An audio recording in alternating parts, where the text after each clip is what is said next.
In today's episode of Identity, the dynamic Luvuyo Mandela hangs out in our coffee shop. We head to Tokoza to witness a brass band playing with their community.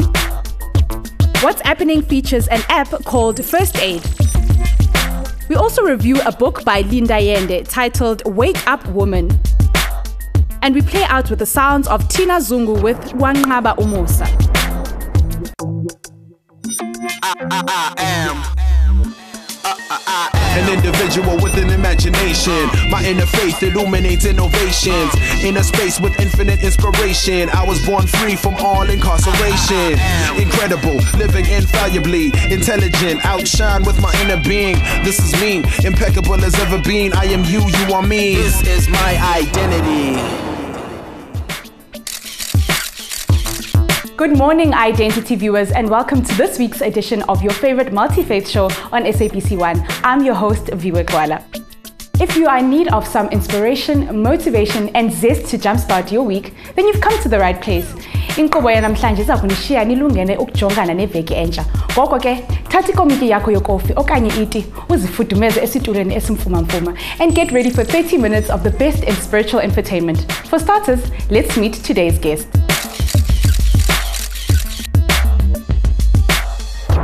Luvuyo Mandela is a social entrepreneur passionate about young youth development and youth empowerment. Luvuyo is dedicated to building collaborative relationships between institutions and their stakeholders. He believes in the power of collective effort and unlocking synergies through a variety of mediums. Luvuyo, thank you so much for joining us on Identity. Thank you very much for having me. First things first, I just want to find out about your upbringing. You know, how was it being a young Luvuyo? It was very interesting. I mean, born and raised in Durban, spent a fair amount of time in Makhaya. Okay. I grew up with my grandparents, which are north of Tsolo, which is a bit north of Mthatha. Right. So in the Eastern Cape, then moved to Durban and stayed in Claremont, Logish Yakwazulu, right next to Pinetown. And life was just interesting. For a fair amount of time, we weren't allowed actually saying that we were Mandelas growing up in Claremont because of the fear. It wasn't necessarily as eminent at that point in time, but the fear of being a Xhosa growing up in a Zulu area during the later parts of apartheid, but it was quite interesting. And I was about to ask you, Vele, when it comes to you know, you love your samp and you love your meat, and in that town, in that part of Durban, it must be totally different. When it comes to, you know, youth empowerment, how did that come about? Youth empowerment is something that just made sense to me. You know, it was always about helping out any neighbors that needed some kind of help. So okay. And if any one of our neighbors was sick, it was that begrudging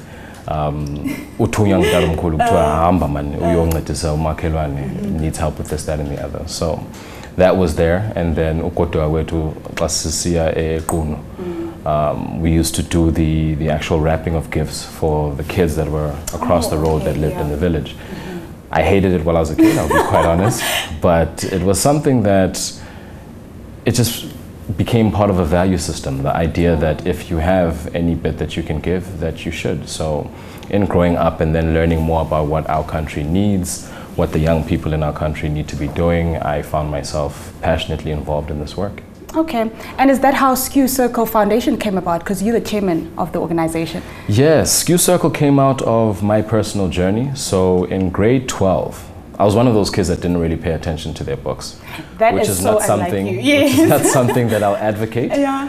But growing up, I was a basketball guy. You know, if you couldn't find me, you'd find me on the basketball court. And my grade 12 year, I got a scholarship to go to the US. And the condition was that I needed to repeat my grade 11 and 12. So I took the basketball scholarship and quite honestly ran away from my finals because I saw my trials exams and I realized those results weren't going to get me into a good school. Yeah. So this was an opportunity to actually have a second take and get to redo my academic side of schooling a lot better and concentrate. So repeated in a school in Charlottesville, Virginia in the US, and then continued my undergrad while I was there. And that experience, I realized that there's so many other kids who are born in a township, are born in the rural areas that don't necessarily have access to the kind of schooling infrastructure that will get them the opportunities that they need and can take advantage of. So the idea behind Skew Circle is identifying kids that do well in the township setting and rural areas, and then getting them through a better schooling system with the active intention of getting them overseas. Luvuyo, a lot of people will beg to differ and say, it's all good and well that you have this youth development program going on and you're passionate about young people, but why groom them for the international market when there was, in 1976, that happened on our soil, and we should be actually continuing the legacy of that? What would you say to people like that? I would say there's no one right answer. Even that has its limitations. I think South Africa needs to start thinking about being globally competitive.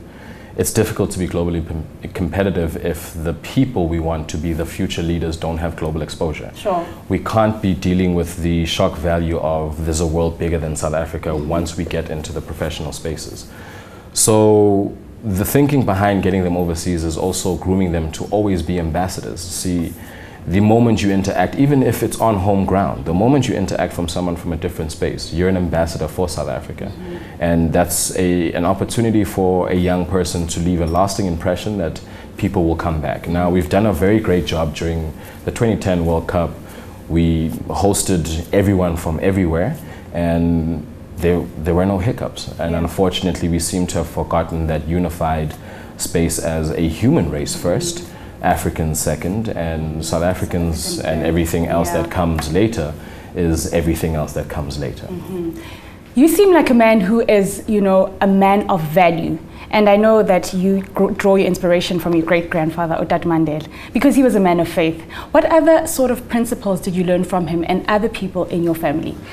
I think the basic principle and overriding value has always been just create good karma, create good energy. The things that you do to people, you just need to make sure that you can, you know, sleep at night. I think the idea that we are all connected in one way or another was an overriding principle. The interesting thing is that there was multiple different faiths depending on who you were visiting. So to me, I just amounted at the space that I believe in a higher being, and I believe in a space where we just need to create good energy and share as much of it as we can. And in recognition of all the differences and all the different types of faith I've come across, whether it be high school and personal friendships, and in the work environment, just a basic principle of respect and making sure that you honor yourself, your family, and where you come from in every action that you take. And you and I are young people. I mean, we are really into social media, you know, so how do you influence that space with bridging the gap with corporates? Because it's very difficult, especially considering that you are a person of such spiritual core. It's a tough one, and it's the most difficult thing is to try share a message without coming across as preachy, to try share a message with young people without coming across as thinking of yourself as better than the next person. And I've realized over the last 6 years that I've been back in South Africa that it's just a matter of being myself, and if an opportunity arises where I can share in earnest, where it doesn't sound like a campaign, then I'll do so. If there's luckily a campaign that I can get involved in, then of course joining that and sharing my experiences and my thoughts with like-minded people. And I know you jump right in because campaigns are your thing. Okay, so we have a one-word game quickly to play. Please answer as honestly as possible, and please stick to it being one word. Okay. I know that's a bit of something for you as a philosopher, but just one word for me. Okay. Okay, cool. The first question: if you were on a cover of a magazine, which one would it be? GQ. If you were elected mayor of your city, what would your first improvement be? Sure. Infrastructure. Okay. If you're a wrestler, what would your name be? Eighth Wonder. How do you give back to the community? My time and whatever values I can share with people that will give me an audience. When was the last time you laughed until you cried? Last night. Oh, really? Yeah. Okay. And sports cars or sneakers? Sneakers. I think you would have opted for sports cars. Thank you so much, Luvuyo, for joining us on Identity today and inspiring us. Thank you very much, and thank you for hosting, and keep doing your amazing work. Thank you very much. Luvuyo is making great strides, and we wish him everything of the best as he continues to soar while inspiring young women and men all across the country. Join me after the break as we take a short left to Tokoza to hang out with the brass band, who are putting their faith into action by giving back to an impoverished community through music. Ungayi ndawo, siyabuya.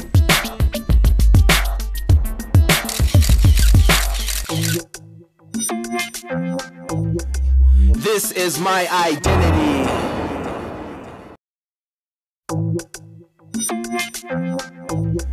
This is my identity.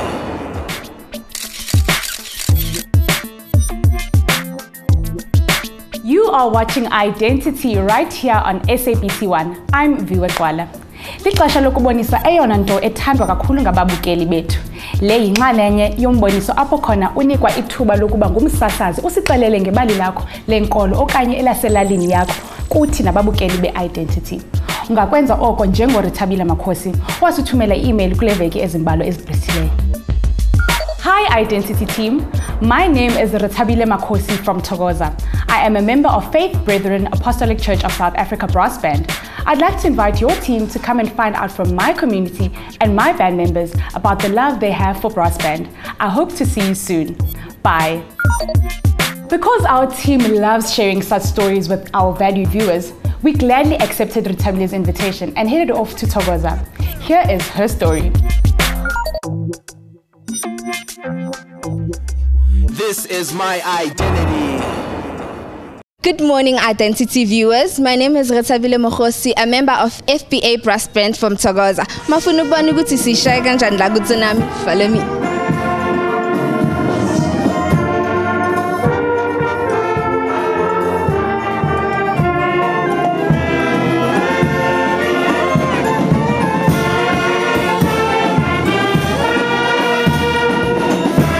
Right now I'm joined by Bishop Buthelezi, the leader and conductor of the brass band. So tell us, Mr. Buthelezi, when and how was the brass band formed? Thank you very much for the opportunity. The FBA Brass Band was formed in 1977. It was formed through the church, Faith Brethren Apostolic Church of South Africa, which has its headquarters in Tokoza. And we then saw an opportunity in the early ages where the youth from the community was scattered around the streets and they did not have any form of extramural activity that they engaged themselves in. That is what basically prompted us to form this orchestra that you see behind me that is called FBA Brass Band. So the community leaves everything that they do to come listen to these beautiful healing sounds. Just explain briefly to us, Uguti, what attracts them? Basically, what attracts the community to our music is firstly the uniqueness in which we have assembled this band. As you can see behind me, we've got young musicians from as young as 8 years up to 30, 35 years. And these musicians basically have such a unique art of being able to read music and play different instruments that are considered in the community to being complicated. However, what is a major point of interest from the community is that every time people hear these healing sounds, they feel better in their spirits. They feel encouraged on whatever issues that they are facing in their home, in their work, in their schooling activities, or in whatever challenges or goals that they've set for themselves. Somehow, music for them becomes a healing spirit.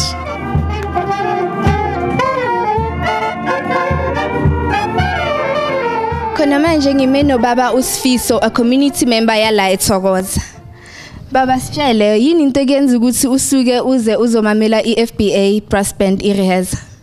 FBA Brass Band, let me start by saying that there are so many bands, but then as a band perform, a band build a brand over time, then you become attached to their music and their style of play. So in terms of things FBA, which I like the type of music and the style that they play. I think that they've reached a level where they play as a professional band that any other person can come and listen to their music. Currently joined by a fellow band member. So tell us, what makes us stand out from other brass bands? I think what makes us to stand out is that we play qualitative music, and we don't play our music for competition purposes, but we play our music to fulfill our spirits. Okay, abantu abalingana nathi, like the youth nowadays, would prefer house, hip hop. So what made you choose this kind of music? I think the kind of music that we play is relaxing. Since we all go to different occasions during the day, we go to school, some of us go to work. So when we come back in the evening, we all come here to relax.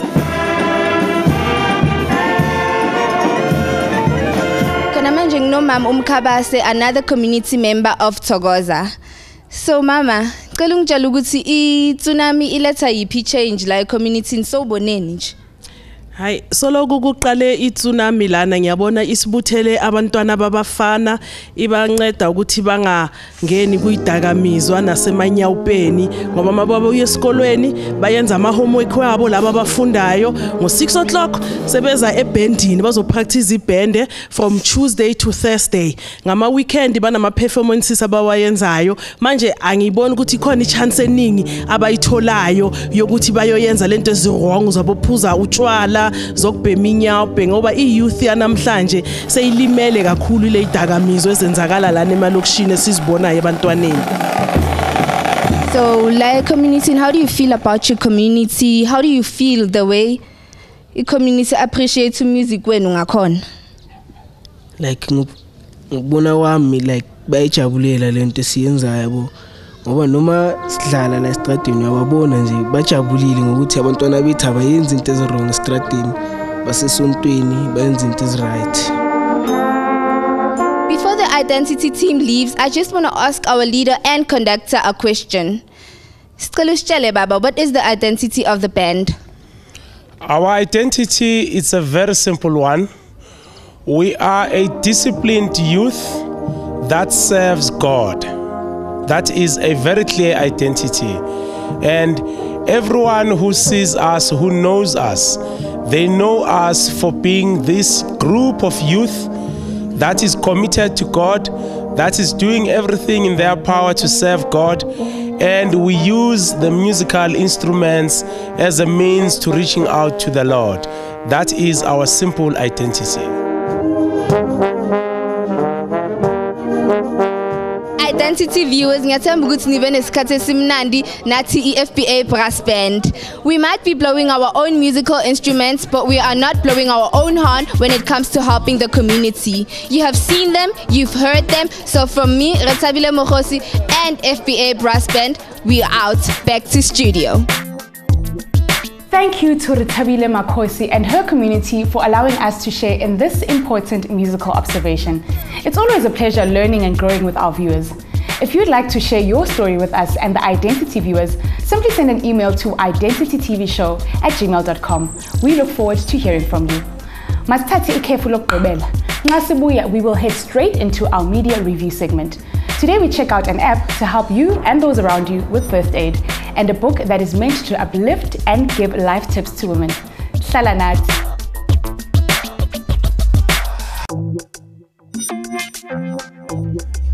This is my identity.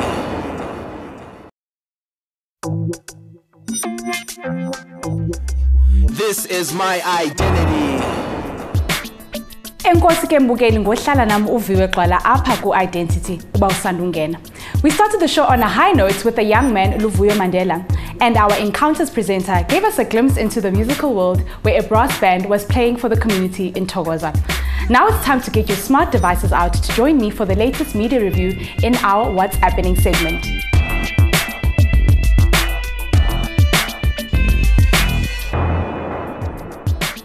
Impilo isoloko ibalulekile, and to have your own first aid kit and actually know how to use it is the best way to go. I-app yale veki iza kunikhusela nibe kwimeko ekhuselekileyo. People do not seek emergencies, but emergencies find them. And when they do, you can be adequately prepared to care for a family member or stranger.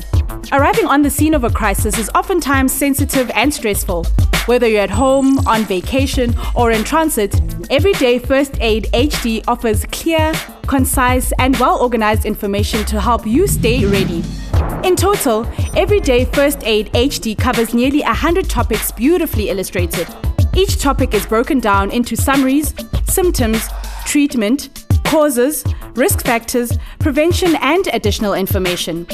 With Everyday First Aid HD, you can review first aid information anytime, anywhere, no connection to the internet required. Store and access your medical and emergency contact information with the click of a button. View hundreds of images to illustrate and inform. Review guides for choking, CPR, wound cleaning, and germ prevention. Become informed on nearly 100 topics relating to first aid. Email a friend to inform them on topics included in the pocket guide. Learn how to build your very own first aid kit. Enjoy easy to navigate, concise, well-organized, and in-depth information on a wide range of topics. Get this app today. You'll never know when you will need quick assistance health-wise, so it's always good to be prepared, so do check out that app. Now onto our second review for the day. This book is by a young author, Linda Yende, with Wake Up Woman. This book will literally wake you up as you start noticing things about yourself and about your relationships that were so obvious, but which you chose to ignore. Wake Up Woman offers valuable insights into relationships and into the traps that women often find themselves in. This book is a harsh summary of what women should know about themselves and the errors they commit in a relationship. This book will teach you how to handle breakups man style, because most men come back banging on your door wanting to come back into your life, but mostly it's not the heart speaking, but his bruised ego. It gives tips on how to tell when he's not that into you, the most obvious telltale signs. This book touches on topics such as self-love, emotional roller coaster, lose yourself, friend zone, man project, to name a few. Ladies, this book will let you in and leave you with some self-introspection to be done. It's available now in stores.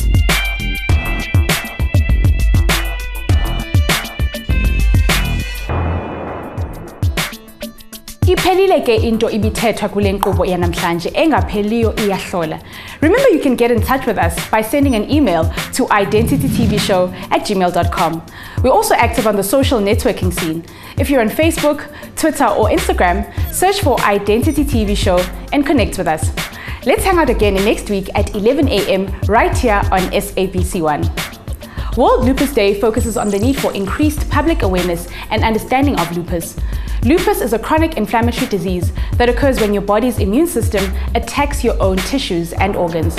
Inflammation caused by lupus can affect many different body systems, including your joints, skin, kidneys, blood cells, brain, heart, and lungs. And this day is observed on the 10th of this month, which is today. That's it from me, Toaza, and the Identity team. Goodbye and God bless. We play out the show with this music video, Kwanqaba Umusa by Tina's.